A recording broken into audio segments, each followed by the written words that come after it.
The Strait of Hormuz and Iran and America created a big damages in our economy. Let's understand how it impacted Indian economy as well as the Iran's economy, social life of Iran, the economic condition, the financial instability, of course political instability, along with the human loss, along with the extreme industrial damages, along with the extreme their relations with other countries, especially Middle East, and the trade routes of Iran and their sanctions what they had earlier. वो जो पहले sanctions लगे हुए थे उसके अलावा उन पे और क्या क्या damages उनको फेस करना पड़ा ईरान को, will understand. हम आज उसको समझते हैं और उसका साथ साथ इंडिया की इकोनॉमी, इंडिया की सोसाइटी, सोशल लाइफ इंडिया की किस तरह से डैमेज हुई है उसको भी समझते हैं. Let's understand. Number 1, the economic damage, money loss.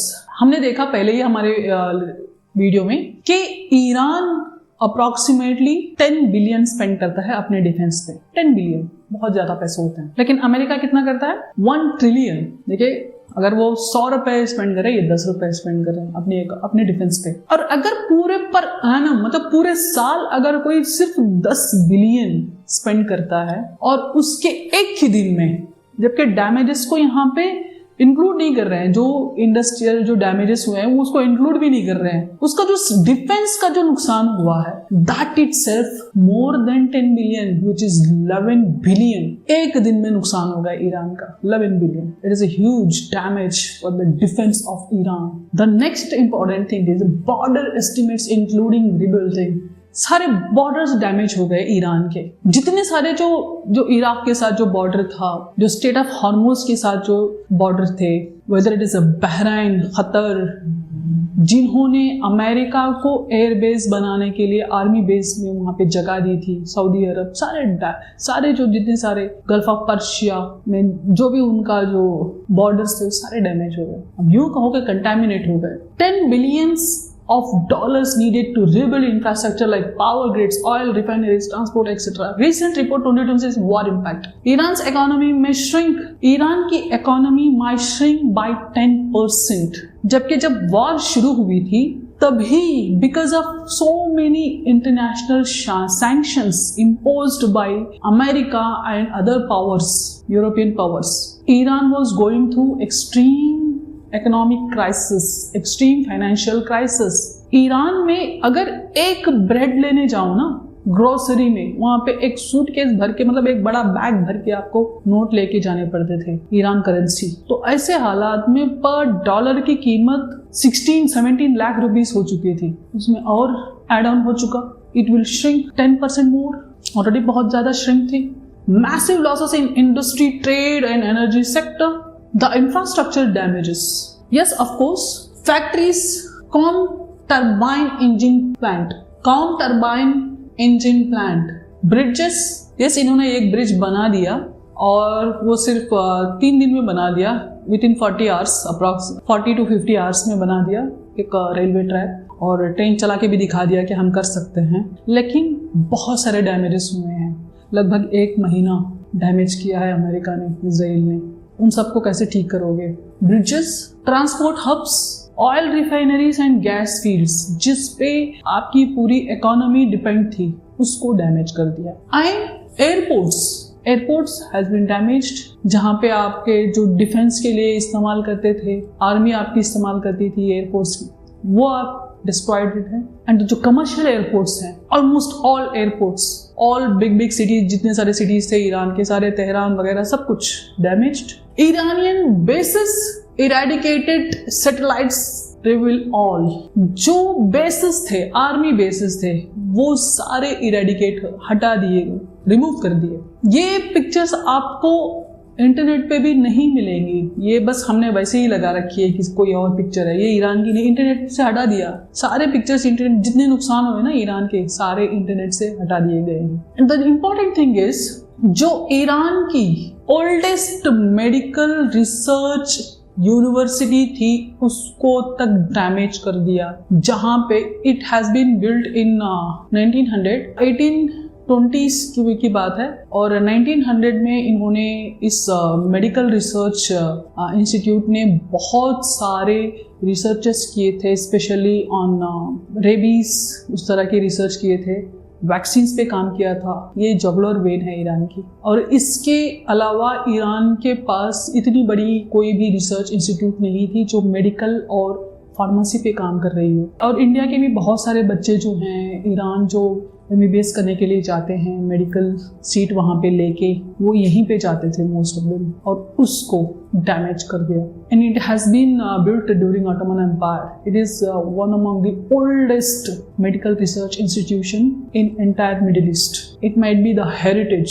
It has done so many research, बहुत सारे वैक्सीन्स पे, कॉलरा पे इन्होंने रिसर्च किया था। जो पॉस्चर जो है ना, वो रिसर्च यहाँ पे लुइस पॉस्चर वहीं यहीं पे रिसर्च किया था, जो रेबीज पे, और पेनिसिलिन वगैरह पे रिसर्च यहीं पे हुआ था। बहुत सारी चीज़ों पे रिसर्च किया था। One of the beginning days of medical science in world itself. Iran का जो पूरा कम्युनिकेशन है वो सारा डिस्ट्रॉय कर दिया। इंटरनेट, नेटवर्किंग, जो भी जितना सारा सोशल मीडिया, सब कुछ shut down. The reason was it was controlled by, yes of course, powerful person which is America. And impact energy production, disturbed trade routes, collapse long remove. See, जो trade routes थे, जो state of Hormuz, contaminated, impacted, तू जा नहीं सकता उसमें, मैं जाने नहीं दूंगा उसमें जमीन आसमान का फर्क है। यहाँ पे बात तू जा नहीं सकता की है, स्टेट ऑफ हार्मोज से तू जा नहीं सकता वाली बात है, लेकिन कहा जा रहा ये है कि मैं जाने नहीं दूंगा। अब तू जा नहीं सकता वाली सिचुएशन है। अब इतने दिनों से ये थी कि मैं जाने नहीं दूंगा। अब आप समझ जाओ किसकी बात हो रही है। द ह्यूमन लॉसेस, यहाँ पे डेटा में ये दिखा रहा है कि 1100 या 1200 लोग मरे हुए हैं। ऐसा नहीं है, बहुत लोग मरे हुए हैं, दिखाया नहीं जा रहा। क्योंकि अगर यही चीज अमेरिका ने किया है, अमेरिका की आपने एक चीज नोटिस की होगी, जब भी किसी कंट्री पे अटैक करना होता है, American says we American stands for human rights. अगर यहाँ पे सही ठीक ठाक डेटा दे दिया जाए कि 1100, 1200, 7-8 हजार तो हमारे इंडिया में पर एनम हर एक साल 7-8 हजार लोग रोड एक्सीडेंट में डेथ हो जाती है। डेटा चेक कर लो, रोड एक्सीडेंट में 7-8 हजार लोग मर जाते हैं। ये तो हजार लोग, वो भी इतनी बड़ी जंग में। ऐसा नहीं है, इट इज मोर। डेटा मिल नहीं सकता क्योंकि entire internet is controlled by America, not by Iran. Iran can not share that data to anyone, क्योंकि कोई फैसिलिटी ही नहीं है शेयर करने की। आप कलम से, पेन पे, पेपर पे लिख के भेजना पड़ेगा, खत कबूतर के हाथ। अब वैसा तो सिस्टम है भी नहीं। अगर मान लो तुम्हारी छत पे कबूतर खत लेके आया है किसी का, क्या सोचोगे? अरे व्हाट्सअप कर देता।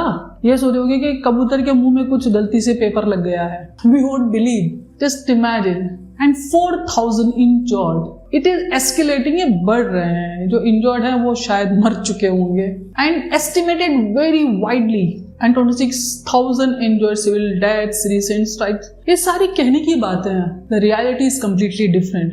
As we know, here oil and gas disrupting affected global market. Yes, of course, it affected global market. The 2005 recession, जब इंडिया और चाइना ग्रो कर रहे थे, इंडस्ट्रियल एक बहुत बड़ा रेवोल्यूशन आया था वर्ल्ड वाइड, और उसमें सबसे ज्यादा इंपॉर्टेंट थे growing economies India and China.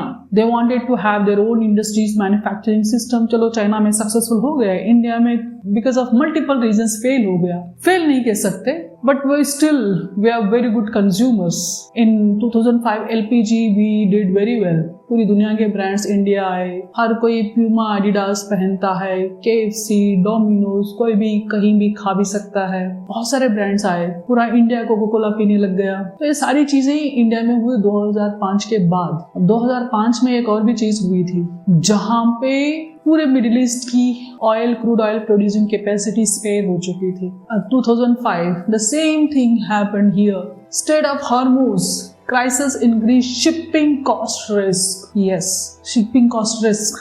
Inflation inside Iran surge, price of 40% increased. 40% का मतलब पर डॉलर 16 to 17 लाख था, अब 40% और ऐड कर लो, 24-25 लाख हो गया होगा अभी तो। 40% increase in inflation, it's too much. कोई ऐसी कंट्री जो सिर्फ एक सोर्स पे, क्रूड ऑयल पे डिपेंड हो, और थोड़ा बहुत पिस्ता और थोड़े बहुत बादाम, अखरोट, केसर। पूरी दुनिया में सबसे ज़्यादा केसर तो ईरान उगाता है, और इंडिया में जितना सारा केसर आता है approx might be from Iran. पिस्ता, पूरी दुनिया का one of the top quality का पिस्ताचू जो है पिस्ता, वो उगाता है ईरान। पिस्ता केसर से तो इकोनॉमी नहीं चल सकती ना। Crude oil is also important, और crude oil strait of Hormuz पे अटका हुआ है, और मोस्ट ऑफ द कंट्री जो खरीदती हैं ईरान से क्रूड ऑयल, वो तो कर्जे में खरीदती हैं। Though so many countries are depend for crude oil on Iran, still हर कोई यही चाहेगा ना कि जब जंग चल रही है तो थोड़ा बहुत फायदा ही उठा ले। कितनी ह्यूमैनिटी दिखाएगा कोई,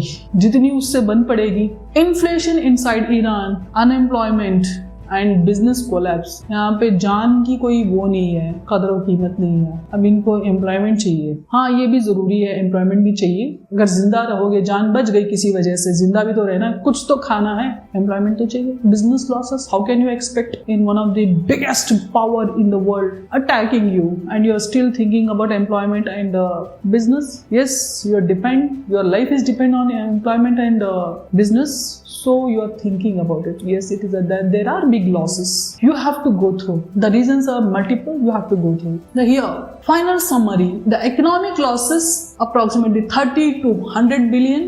Infrastructure heavily damaged nationwide. This might be I don't say it is the correct data. यहाँ पे 3,000 से 7,000 लिखा हुआ है हमने. It might be higher. It is higher. Injuries 30,000 नहीं, बहुत ज्यादा, लाखों में. And long term impact, economy, energy and society deeply affected, damaged deeply.